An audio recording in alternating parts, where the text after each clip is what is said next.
Today I've sculpted Ivor Perl, who is the second Holocaust survivor that I've sculpted, and it's been sculpted at the Hendon Holocaust Survival Centre. Jewish Care's Holocaust Survivor Centre is quite unique. It's the only one in the United Kingdom. We're really delighted to have Frances Segelman and her daughter Victoria Perloff, who's going to be drawing. Ivor was put in contact with me through the BBC, who were filming the first sculpture I did of Arik Hirsch in Leeds. I am a Holocaust survivor, having been born in Hungary in 1932, and Germany occupied Hungary, and literally within 2 weeks we ended up at Auschwitz. As you walked around in this big hangar, enormous hangar, and the sight that greeted you was absolutely unbelievable. There was about a dozen people cutting people's hair off, and all you could see is people running around with blood pouring from them because they were told, you've got to cut the hair quickly, because they never asked them, does it hurt or whatnot. He witnessed some awful things which he never really talks about.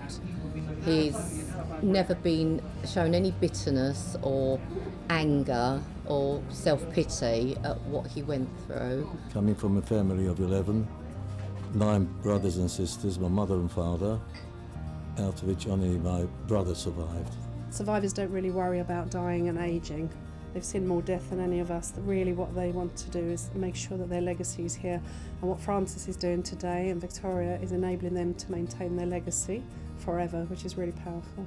During the Holocaust, Second World War in Czechoslovakia, lost a great deal of my family. My father, my brother, my sister, many of my members of the family murdered. Frances is doing a series of busts on Holocaust survivors, and it is very important going into the future because the level of anti-Semitism has risen tremendously. It's reminiscent of the past. Within a short period of time, unfortunately, there will not be very many survivors left to tell us about the Holocaust. The Holocaust itself runs the risk of becoming a fable of the past.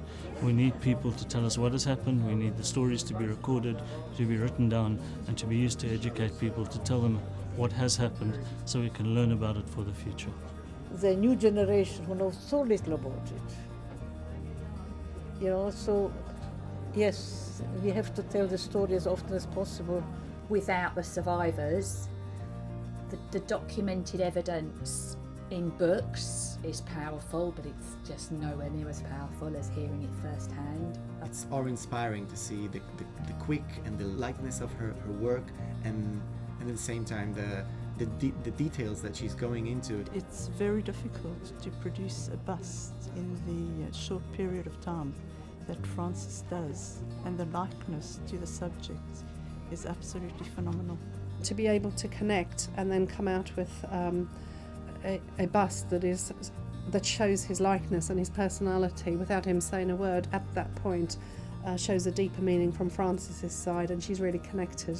It's a stage performance basically, because she's being fueled by the presence of the audience there, and it's like being sculpted live in front of your eyes. She just captured him incredibly.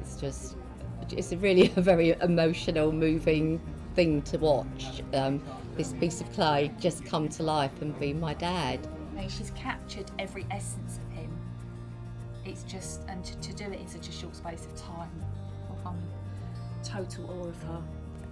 A lot of people carry a lot of guilt about their family that they lost in the past, and if there's no grave to remember people, and we still have Holocaust deniers who come forward and say the Holocaust didn't happen, it's really important that we have different mediums of legacy. I'm just finding it a very, very lovely period in time to capture these people while we can.